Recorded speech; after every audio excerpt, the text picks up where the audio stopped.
Okay, people, so we got the European Kia Sportage for the year 2022. It has finally arrived, and this is the brand new Kia Sportage as we get it. Now, previously, Kia released and unveiled the fifth generation Sportage, but the variant that we saw is not coming to the European market as we've all known. Now, that was the 14.5 centimeter longer version, and on the European continent, the Korean car maker will only offer a now new presented short version that we are looking at, which is in a way the short wheelbase version. So although the manufacturer debuted the fifth generation as a long version, the design department of the Korean car maker first drew the short version as a European version. Then the design was adapted to the version with a 14.5 centimeter long wheelbase. And so what you're looking at is a beautiful, tougher, wider, exquisite looking Kia Sportage for the EU.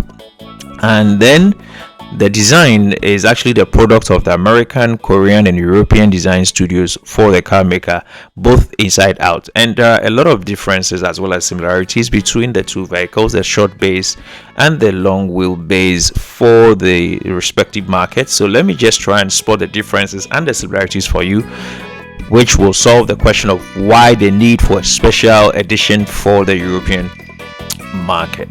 Right, so let's start with the differences in the doors and the C-pillar. And so the length is not the only thing that distinguishes the European version or variant from the model that goes to the rest of the world. Now, because apart from moving the rear axle, the design department withdrew everything from the rear door onward. So the doors also define length, while the C-pillar is wider on the European version. The European version is massive if you take a good look at it, and the extended version has a window back at the C-pillar. In addition, the chrome strip that runs on the C-pillar runs differently on the short wheelbase. So you see an upward run on the C-pillar, which is different from the extended wheelbase one.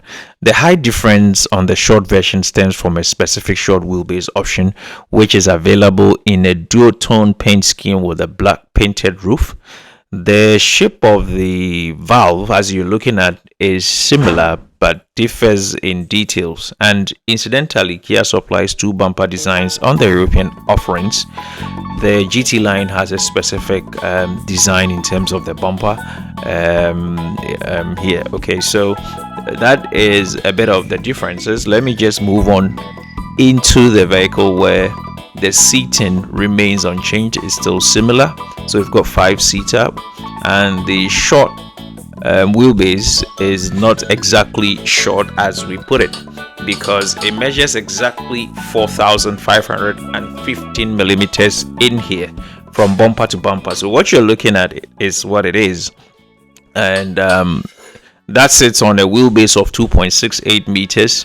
This puts the SUV in the C segment, and according to the Koreans, is a claim.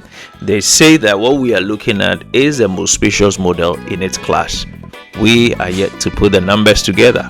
Now, the longer Sportage offers more cargo volume and legroom in the rear, but no third row seats, for example. So then the European market, felt the need that there was no need for that extra length. Right, so let me just touch on the design by Karmann in Germany. The model is characterized by a rather strikingly stylized front. I believe you agree with me, with various light units and vehicle wider grille with large holes as you're looking at. Now, the Tiger Nose grille, which has been the face of Kia for several generations, is being reintroduced in the Sportage, and this time around, the face is now located above the grille, which looks more like a Tiger Nose for real.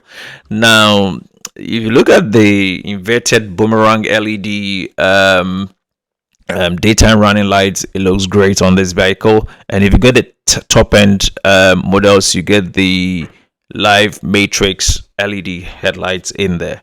Now that is something that also differs a little bit from the extended version or the initial versions.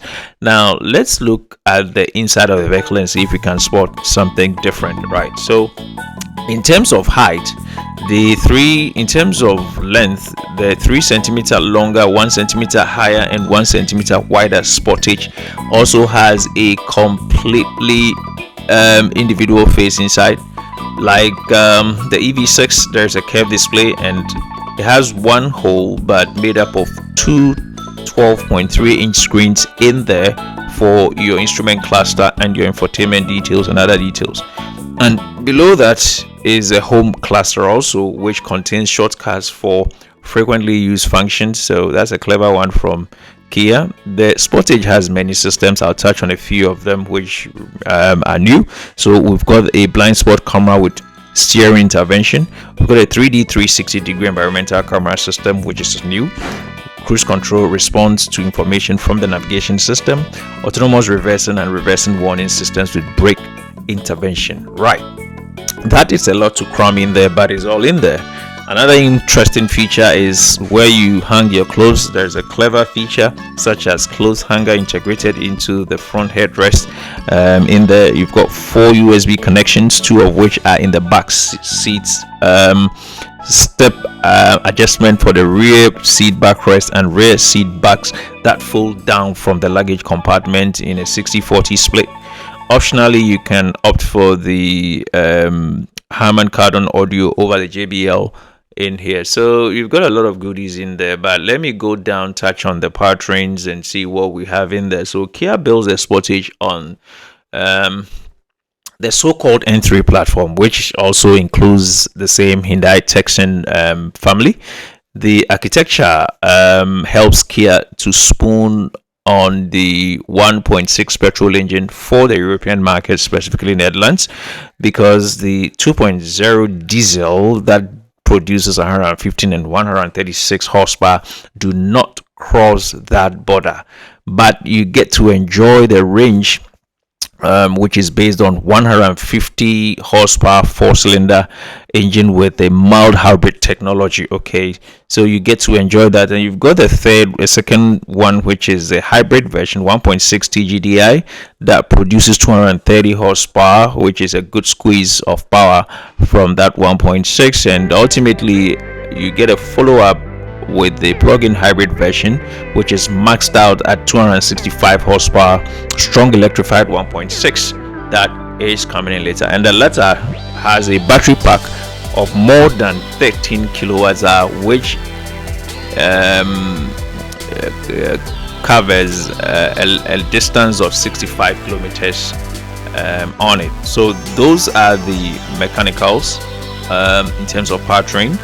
And so let me establish the differences in trunk according to the versions on the wheel shot base. So we established we have the mild hybrid, we have the hybrid, and we have the plug-in hybrid. So the cargo space, the trunk space is between 540 to 1,776 liters.